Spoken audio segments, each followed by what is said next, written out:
Good morning, everybody. Hope everybody's well. Happy Monday. Hope everybody is stronger than last week. For those that are here live, thanks so much for being here. For those that are here any day of the week, thanks so much for tuning in whenever it is that you're tuning in. It's been a trying weekend as we are watching the tragedy in Meron unfold, hearing the stories of heroism, the stories of people's lives, the stories of faith. It's unbelievable. It's unbelievable on so many levels, It's unbelievable the sadness. It's unbelievable the faith that we see from the people that are there. Stories of people helping each other out, putting themselves at risk. Stories of people holding on to their beliefs in the most trying of times. I want to talk a little bit about that. I want to talk a little bit about what we're going through. It's very much related to what we've been talking about, but I've been thinking about it a lot this weekend. You know, when something happens, we should never know any more pain or suffering. When something happens like this, there's this initial resistance that we feel towards sadness. Sadness is an uncomfortable feeling, and we don't want to feel it because we don't want to feel uncomfortable. So what happens is we try to resist it. And the way we resist sadness is we're trying to come up with reasons why either it shouldn't apply, how we're different, how it's not really impacting us. Trying to find distinguishing factors from the people that were involved to us. For some, it's anger, looking for someone to blame. If there's someone out there to blame, then the feeling of sadness becomes directed to something or someone else. So now I don't have to feel the sadness. It doesn't come at me. I get to direct it out to others. It was this person's fault. It was that person's fault. And you're seeing this play out now.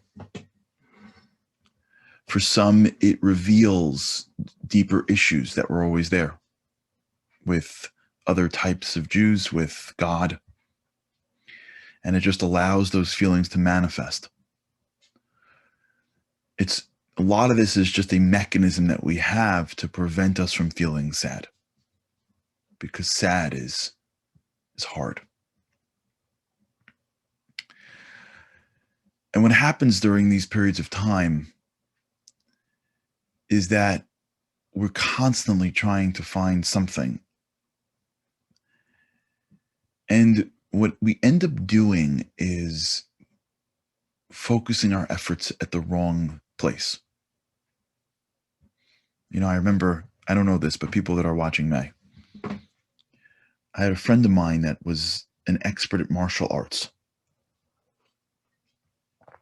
I don't know the type of martial arts. All I know is that he probably could have killed anybody within 3 seconds, and that's about the extent of it. He can break boards. He can break, I don't know what. Like, he's the dude that like looks like a, you know, and the guys who are like expert at martial arts are always like the skinniest looking guys who you think gets beat up first in a fight. You know, they're like some scrawny guy in the corner. You're like, please. And then the guy ends up like, you know, killing 40 people, you know, like those guys, those types. And it's all like in their mind, like, you know, like they catch the fist. That was the type of guy this guy was. He was explaining to me that the martial arts that he was learning at the time that we were talking about it years ago, and for those who are watching, you may know this, I don't, is that there's a certain type of martial arts that uses the force of the other person. Maybe they all do. So there's some martial arts, I guess, that when you're fighting, you're trying to outdo the other person, block them, and attack. There are some types of martial arts is you're using the force of the other person against them. I don't know if it's judo. Michael jumped in. It could be. And if you can almost get into this, what takes place in the minds of the martial arts warrior is a shift from resisting to using. I'm trying to prevent anything being thrown at me, a punch, a kick. So I'm blocking, I'm resisting, and I'm attacking. And what shifts in the mind of the martial arts warrior is I am not doing that as much. What I'm going to do now is I'm going to, in a way, accept the force coming at me, the negative force coming at me, and then train myself to be able to accept that force and be able at a moment to turn the force into something positive for me. So I'm not accepting it to a level where it becomes a punch and it hits my chest. That's too far. I am learning how to accept it almost beforehand so that I can redirect it and it could become my greatest ally. That shift is a whole lot harder than resisting or than recovering. It's, as Rob just said, leveraging. It's a much harder game. This is the world that many of us find ourselves in now, which is sadness is an emotion. Sadness is an emotion. It is something that increases your emotional energy. And the truth is, if you do have a sadness to what happened in Meron, it's quite amazing, because most people don't know people that passed away in Meron. They know people that know people. They may be 2 or 3 degrees away, separated from somebody, but thank God, many people, especially in America, don't really know those that passed. And the fact that our hearts are broken is such an incredible indication of what we feel about each other. And if you do, it's even harder. But even if you don't, the fact that your heart is broken is it's an indication that you're connected. You're connected, and that's very healthy. Right? If God forbid someone gets into an accident and they prick the person's leg and the person's in pain, that's a very positive sign. If the person wasn't in pain, it'd be a very negative sign. If you feel the tragedy of fellow Jews in Meron, in Israel, it means that your leg is alive. That means that the body is alive. The body of our people. The fact that we feel for each other. It's a tremendously positive thing. Really. Even though it hurts. Because it hurts. Because when we felt the prick, we all got into pain, it shows that we're alive as one. It's a tremendous gift. And love hurts. Some people don't know what this feels like because they've, for whatever reason, closed themselves off. But if you allow yourself to love, it hurts sometimes. So there's a tremendous value in the sadness, but it's still sad. And so what many people are trying to do is resist it. Resist it, block it. Don't let it come in at all. And that's okay. But sometimes it's impossible. And I found for me this weekend it was impossible. I don't want to come off as if I'm in any way more connected than anybody else. Really, here's where the work is. It's once the feeling comes in and we don't try to resist it with, it's his fault, it's their fault, it's their fault. They should have, they should have, they should have. All this stuff. It's okay for those that are like working it out. If you are in the government, you should be working out to see whose fault is it. If you're sitting outside Israel and watching it, like unless someone calls you to help them restructure the mountain, like it's just a coping defense mechanism. Yeah, everyone's an expert now. And if you hear people I can't even imagine someone with the gall to do this, but there may be people that have the gall to sit around and go, it was like they shouldn't have gone, like all that stuff. Like I can't even imagine there are people that would like do those things.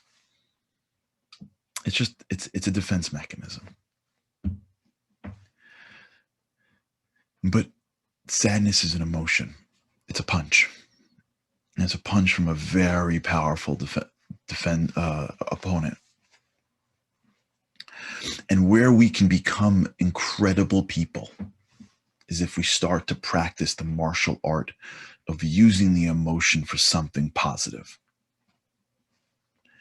The way we emerge from this is if we take it and use them, use the feelings for positive.